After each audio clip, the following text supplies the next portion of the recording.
You are listening to the Dance Medicine Podcast, brought to you by AZ Dance Medicine Specialists. Dr. Alexis is the owner of AZ Dance Medicine Specialists, based out of Phoenix, Arizona, where they provide fast, safe, and effective treatment for dancers by an entire staff of dancers.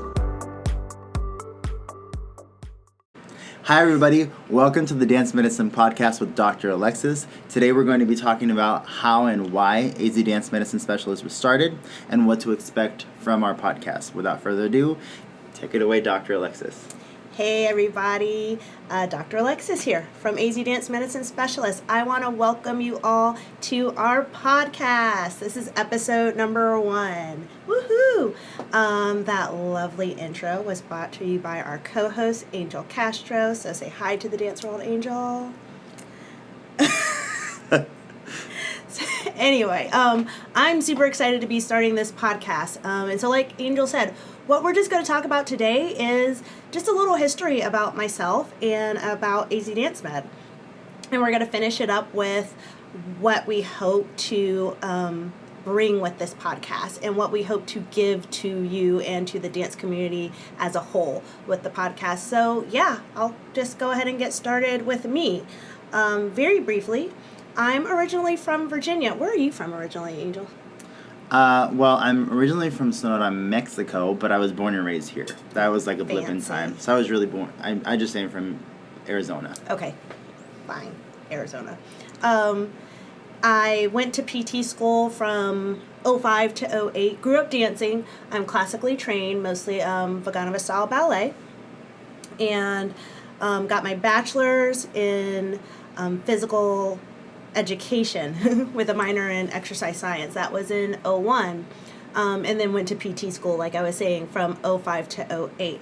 I went to PT school at Long Island University in Brooklyn because I knew at that point I wanted to blend knowledge of the body sciences with something in terms of contributing to the dance community. So I knew I was going to go to PT school in New York where there was lots of dance.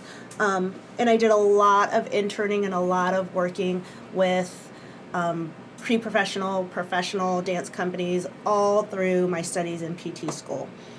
So I finished PT school in 08, did some work to just start my physical therapy career in general, and in 2014, I just had the opportunity. I was in between jobs, and I had the opportunity to really think about what I wanted to do. And so long story short, that's when I started taking steps towards building AZ Dance Med. So when did I meet you? If I got here in 2014... You met me probably, I want to say, no more than a year after you got here. Okay. Because that's when you connected through Epic. So long story short, she met a whole bunch of people that made us do this. She actually met me as a dancer first. Mm-hmm. And then we started working together through my company. So she met me about a year. About a year? Like 2015 or so? About a year for her getting here. So when I moved here in 2014, I started working at LA Dance in Peoria. Shout out to LA Dance. Love you guys. And I started working as a dance instructor because I had been teaching for, 15 or 17 years at that point. And when studio dance moms started figuring out I was a BT, they kind of started like shoving their kids in my face. And they're like, here's Caitlin. Her back hurts, fix her. So that grew into private studio sessions, and that grew into dance moms saying, oh, well, I have a studio in my home, or we have a home gym, or we have a home practice space. Can you come work with them there? So I started traveling all over Phoenix, and that continued to grow.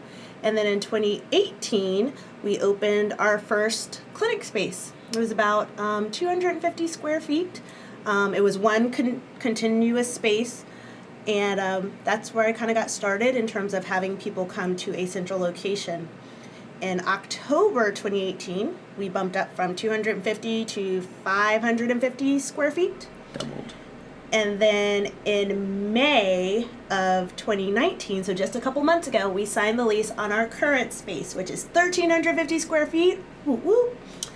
We have a practice dance floor in the front room as soon as you enter in. We have our treatment space, and then we have this lovely office area where we get to do our podcast now.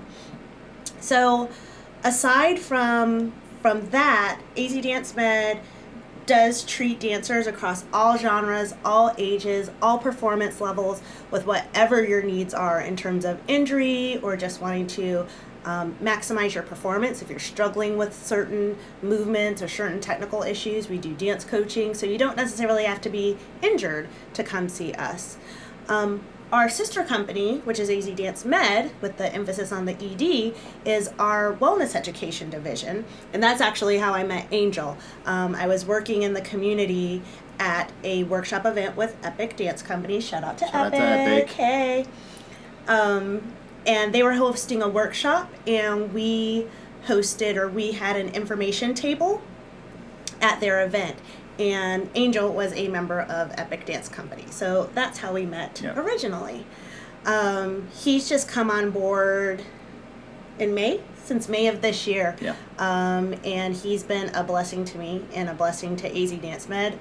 It's been awesome having a partner in crime. If you can imagine, like, this was fun doing it by myself. It's definitely, like, way more fun when you have, like, somebody super cool to work with every day.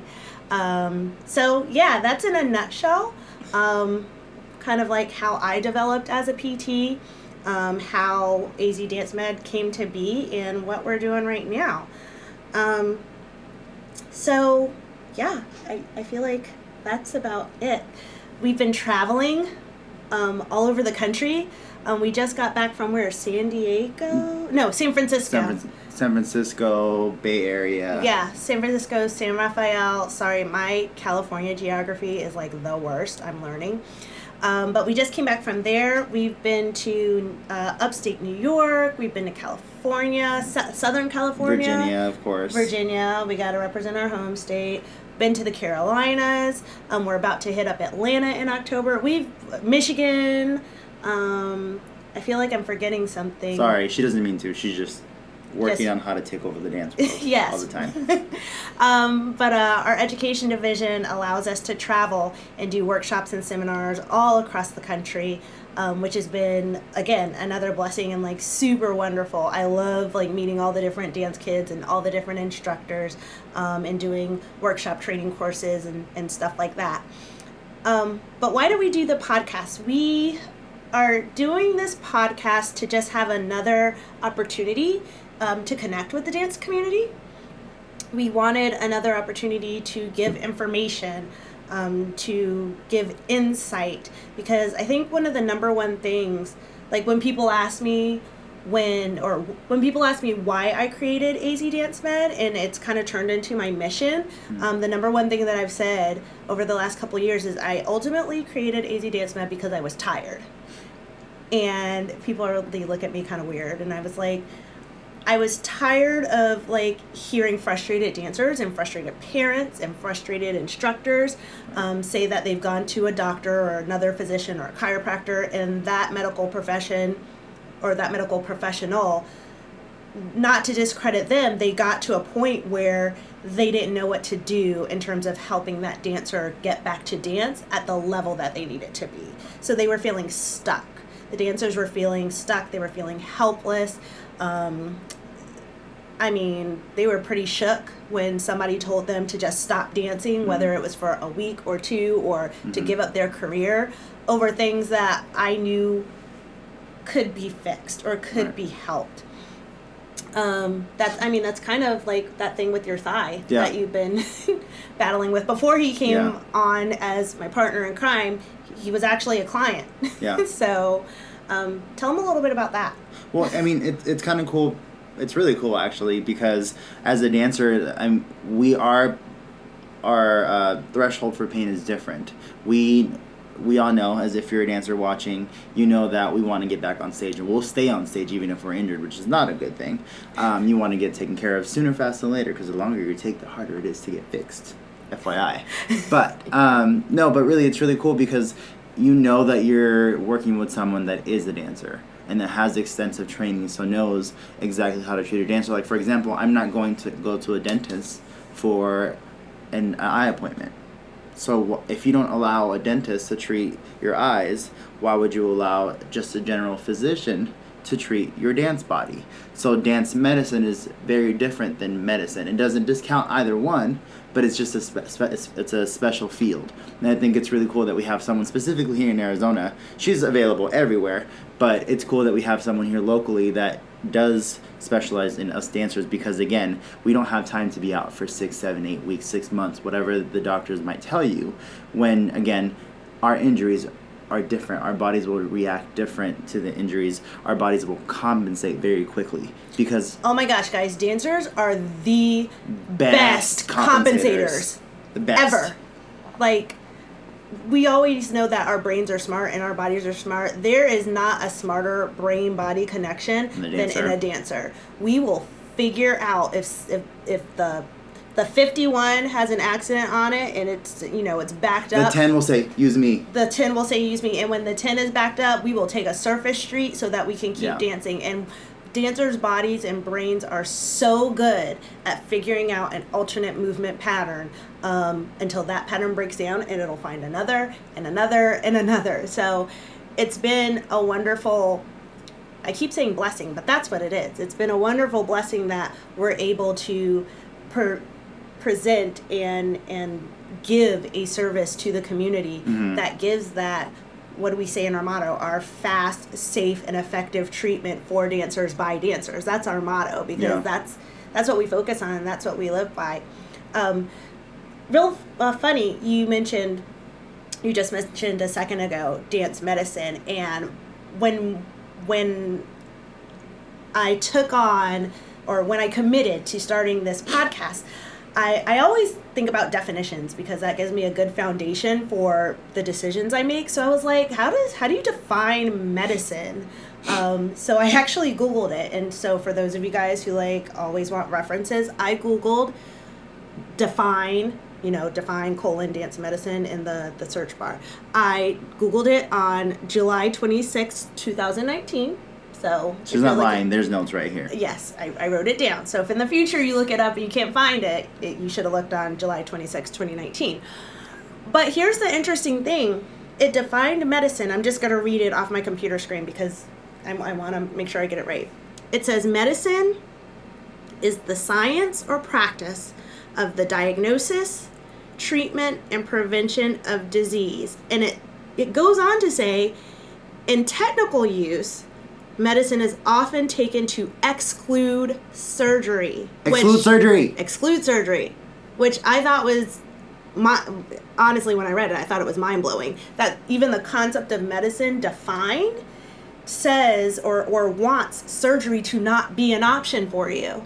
So, again, with as passionate as we are in working with dancers, we're that much more passionate about preventing surgeries. I've seen so many clients who've gone through unnecessary surgeries, dance aside, but even just focusing on dancers. I've seen so many dancers go through unnecessary surgeries when they just could have worked on a little bit more of finesse to their technical ability, or a little bit more strength and power training, which is what we're really big about and what we do. So when we talk about dance medicine, we're just being very specific in that what the definition says, the practice of diagnosis, treatment, and prevention. That's what we do very specifically as it pertains to dance. And we love it. It's awesome. I'm learning. I love it, but I'm learning. He's learning. He has started his clinical path and clinical journey to becoming AZ Dance Med's second full-time clinician, and so we're really excited about that. He's doing very well. He's too hard on himself. He's doing very well. He's actually blowing me away with how quickly he picks up these concepts. Trying to. Succeeding. He's just being modest. But yeah, there you have it, guys. That's a little bit of the AZ Dance Med story. That's a little bit of my background. And that's a little bit of what we want this podcast to be for you. We want it to be a resource. Hopefully it won't be too boring. We don't want it to be boring. So if you feel like it's boring, let us know. Message us or something like that. But yeah, that's what it's about. So tune in. We're going to be doing our podcasts monthly. So you can tune in every month. She committed. Monthly. I committed. That was a commitment to you guys. So when you don't see a podcast go up, know that I yelled at her multiple times about this podcast. And then you can drop in the comments, where you at, sis? Yeah. That one. All right. when I make a commitment, I stick to it. She does. You guys who know me know that when I make a commitment, I stick to it.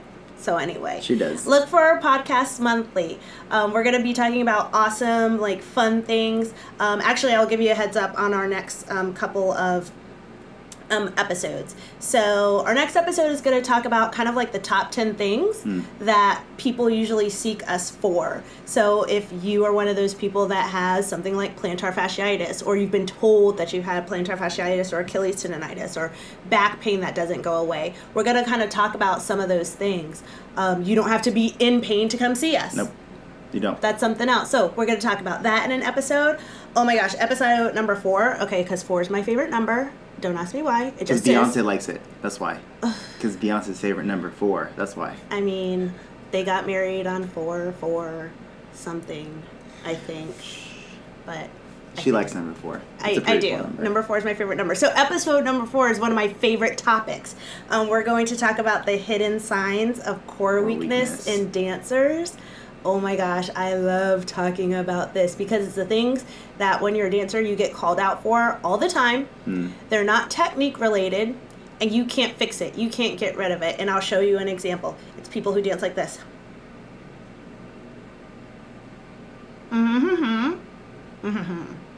So basically what I just said is, if this is you, you should reach out to me. You got a weak core, sis. Yeah. Weak.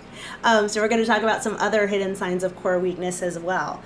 We're going to talk about myth busters, some things that people come into the office and say that they've been told that are totally not true, and it breaks my heart. One? Go ahead, Angel. Tell me your favorite one. My favorite one is scoliosis. Oh, yeah. Because she has this really cool way of explaining it. I'm not going to say it because that gives away the episode. But, like, when she said it, because I was, you know, as she was getting her presentation, I was filming her. And the way she explained it, I was like, so all these kids in my class. I'm sorry, what were you like again? So all the kids in my class are like, I have scoliosis, Mr. Angel. I'm like, no, you don't. I'm not going to explain it because I'll probably explain it wrong. But I can tell you it's probably not. That's cool. It's a really cool concept. So, yeah, we're going to talk about specifically scoliosis and some other things, some conditions, some concerns, that's the word I'm thinking of, other concerns that a lot of dancers, parents, and instructors have, and how that they're not exactly true. There's a big picture to consider. It's not exactly what you think. We're going to talk about growing pains, avoiding injury through assessments. We're also going to have a few episodes when we focus on talking to dance medicine specialists or other clinicians who work with dancers. So we'll have lots of content and stuff for you too.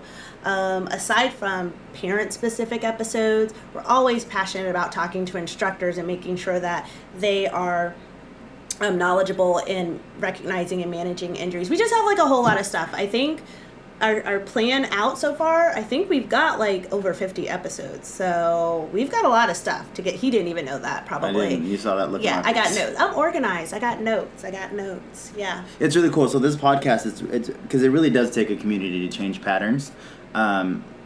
You have to be informed in it. Again, if a dancer's injured, you want the mom, the dad, whoever is involved in that dancer's training to be informed. So I think this podcast is really universal because it doesn't just inform the dance medicine professionals, it informs the teachers, the instructors, the dancers themselves, and the parents. So it should be, or I think the goal is to make it really accessible, really easy to digest for everybody to understand. Yeah. Actually, what's funny is that we talk about that in all of my presentations, like all of my PowerPoints, it has a slide that we want to make sure all our information is easy to understand. So that goes for the podcast too. So we're going to wrap this one up. We hope to connect with you guys again on our next podcast in about a month. And happy dancing. I hope you guys have a great rest of your day. You take care, and we will be back with more dance medicine expert tips soon. Bye, guys. Thank you for listening to the Dance Medicine Podcast, brought to you by AZ Dance Medicine Specialists. You can catch the Dance Medicine Podcast on your favorite streaming service, including Spotify, Google Play, and Apple Podcasts. Be sure to stay in touch with us through our social media. Like us on Facebook at AZDanceMed, follow us on Instagram at AZDanceMed, or send us a tweet at AZDanceMed. Don't forget to subscribe to our YouTube channel, where we post even more content. If you have any questions, comments, concerns, concerns, or simply want to suggest a topic of discussion for our next episode, feel free to reach out to us by sending an email to info@azdancemed.com.